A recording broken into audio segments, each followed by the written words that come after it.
Welcome back to Smile and Scars, where every scar has a story, and every story teaches a lesson.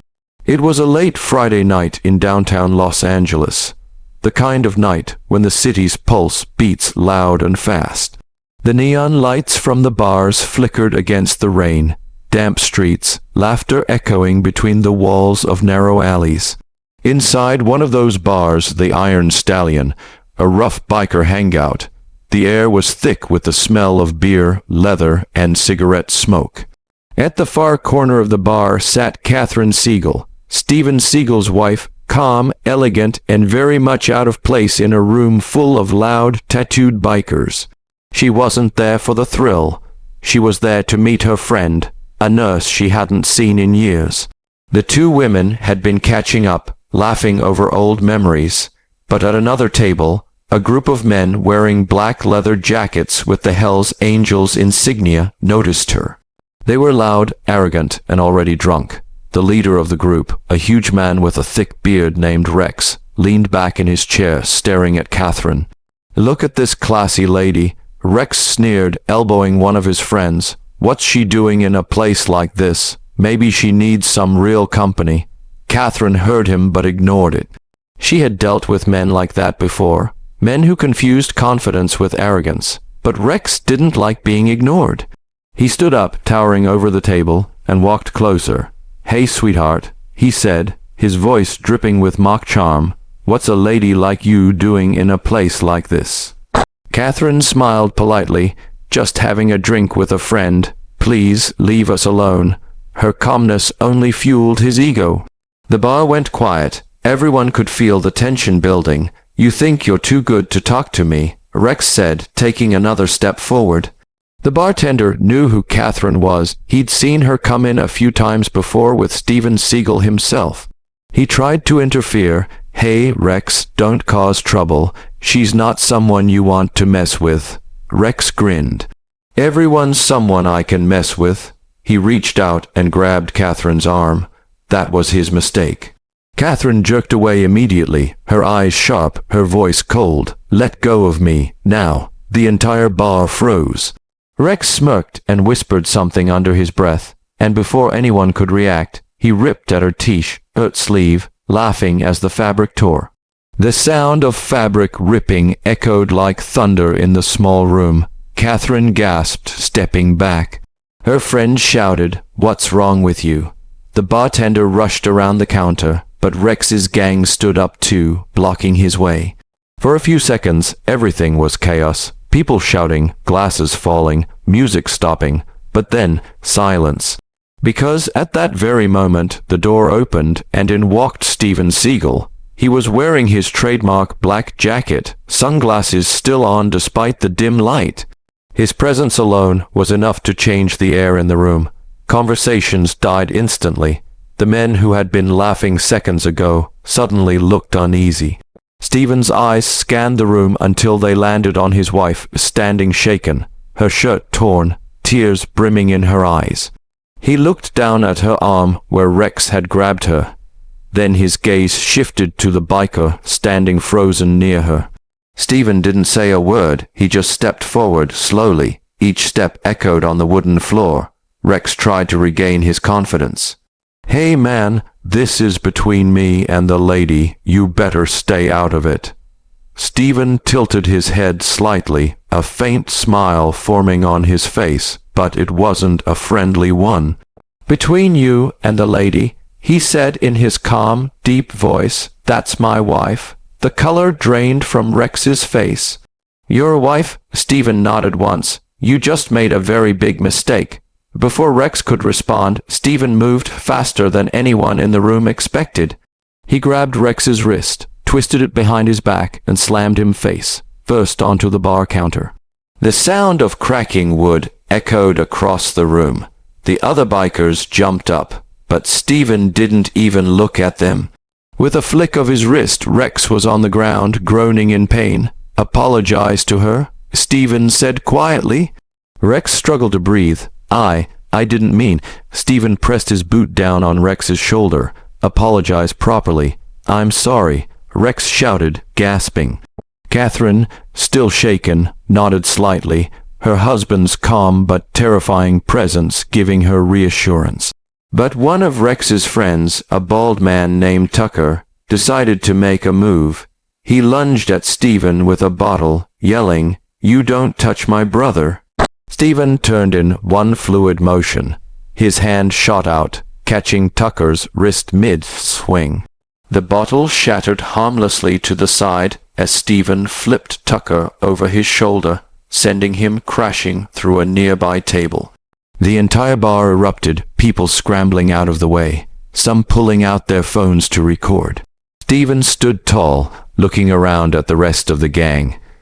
"Anyone else want to touch my family?" No one moved. The only sounds were groans from the men on the floor. Steven walked over to the bartender. "You should probably call an ambulance," he said calmly. The bartender nodded. "Yes, sir." Catherine walked up to her husband and took his hand. "You didn't have to," he interrupted softly. "Yes, I did." They turned to leave, but Rex, clutching his shoulder, muttered, "You'll pay for this, Seagal. You don't mess with the angels." Steven paused at the door. He didn't turn around, just said, "Then maybe the angels should learn some respect." As they stepped out into the night, sirens could already be heard in the distance. The bar behind them was silent except for the sound of broken glass, but what Steven didn't know was that this wasn't the end. The Hells Angels had a code. If one of their brothers was humiliated, they would come back for revenge. And they would come for him soon. The night after the bar incident, Los Angeles seemed quieter, but beneath that calm, something dark was brewing. Steven Seagal and his wife, Catherine, sat together at home, the tension still fresh in the air. She sat on the couch, a cup of tea trembling in her hands. "Steven," she said softly, "what if they come back? That man said they'd make you pay." Steven looked up from polishing his blade, a traditional Japanese tanto. "If they come," he said calmly, "they'll regret it more than they already do." He wasn't boasting. It was just a statement of fact. The revenge plan across town, in a dimly lit garage. Rex sat with his arm bandaged and his pride shattered. Around him, several members of the Hells Angels drank and smoked, the roar of motorcycles echoing through the night. Tucker, still limping from his encounter with Steven, growled, "That guy humiliated us in front of everyone. You're just gonna let it slide." Rex slammed his fist on the table.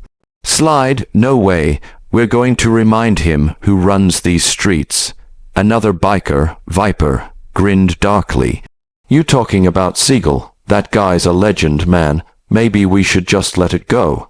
Rex turned to him, his eyes blazing. "You scared, Viper?" Viper hesitated. "No, but..." "Then shut up," Rex snapped. "Tomorrow night, we go to his house. He thinks he can embarrass the angels. We'll show him what happens when you mess with us." The gang cheered. But what they didn't realize was that Steven Seagal was not a man you could surprise. The setup the following night, the Seagal house was quiet. Catherine was asleep, and the lights were dim. Steven sat by the window, his senses sharp. He had been expecting them.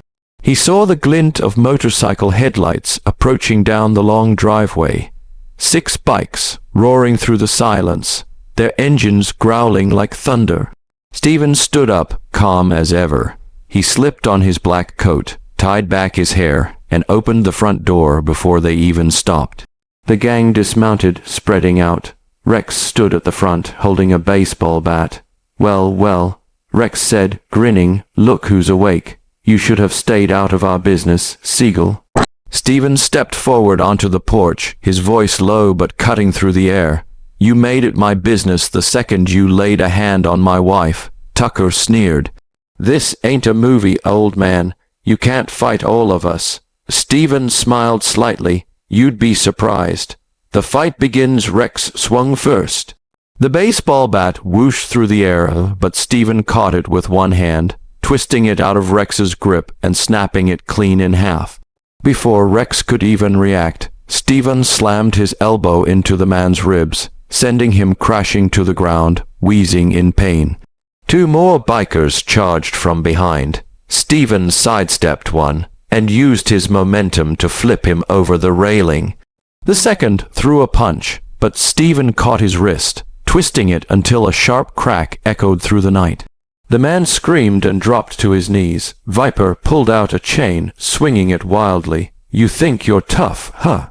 Steven waited for the right moment, then caught the chain mid-swing, yanking Viper forward and sending him flying into a parked bike.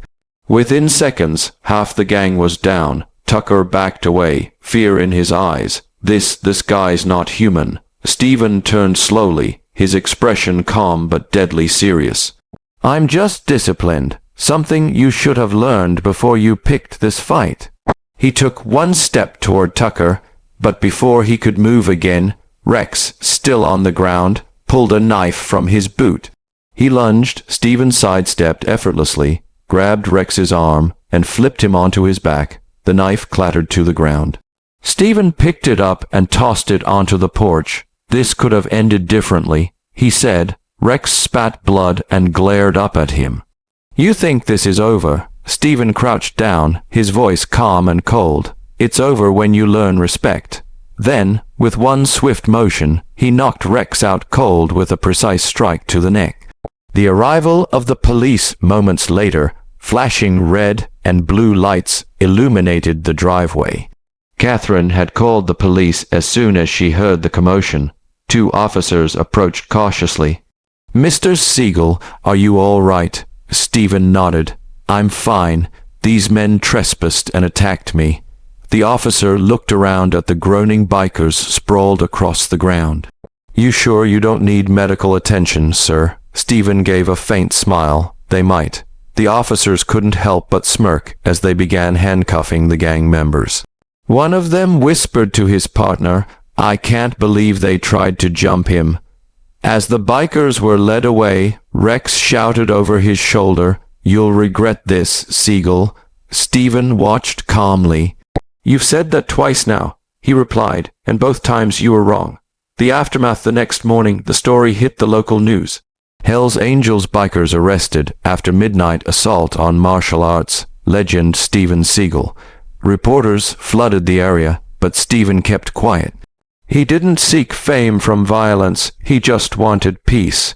Catherine sat with him on the porch, sipping coffee. "I can't believe they were that stupid," she said. Steven chuckled softly. "Some men need to learn the hard way." She smiled faintly, leaning her head on his shoulder. "I'm just glad you're okay." He looked out at the sunrise. "I told you, no one touches my family." There was silence for a moment, broken only by the sound of birds in the morning air. Later that week, Rex sat in a county jail cell, his arm in a sling. He couldn't sleep. Every time he closed his eyes, he saw Steven's calm face, not angry, not afraid, just in control. Fellow inmate leaned over from the bunk. "You tried to take on Steven Seagal." Rex groaned. "Yeah." The inmate laughed. "You're lucky to be alive, man. That guy's a ghost. He moves like smoke." Rex turned away, muttering, "Yeah, I know." From that day on, word spread through the biker world, "You don't mess with Seagal." A week later at the bar, the Iron Stallion bar, had a new rule. Anyone who so much as mentioned Steven Seagal's name in disrespect was shown the door. Even Rex's old crew avoided the topic completely. The bartender hung a small sign above the counter that read, "Respect is stronger than fear." When Steven and Catherine finally visited again, the whole place went silent, not out of fear, but respect. The bartender greeted them warmly. "Mr. Seagal, Mrs. Seagal on the house tonight." Steven smiled faintly. "Appreciate it." As they sat together, the bartender leaned in and said quietly, "You taught a lot of people a lesson that night." Steven nodded. "Good. Maybe they'll remember it next time before they raise their hand to anyone." The lesson as the night went on, Catherine looked at her husband and said, "You could have walked away, you know." Steven smiled. "Walking away is easy, but sometimes standing up for what's right teaches the world what respect really means." And with that, they raised their glasses not to victory, not to violence, but to peace earned through strength. Because in Steven Seagal's world, you don't need to speak loudly to be powerful. You just need to act when it matters.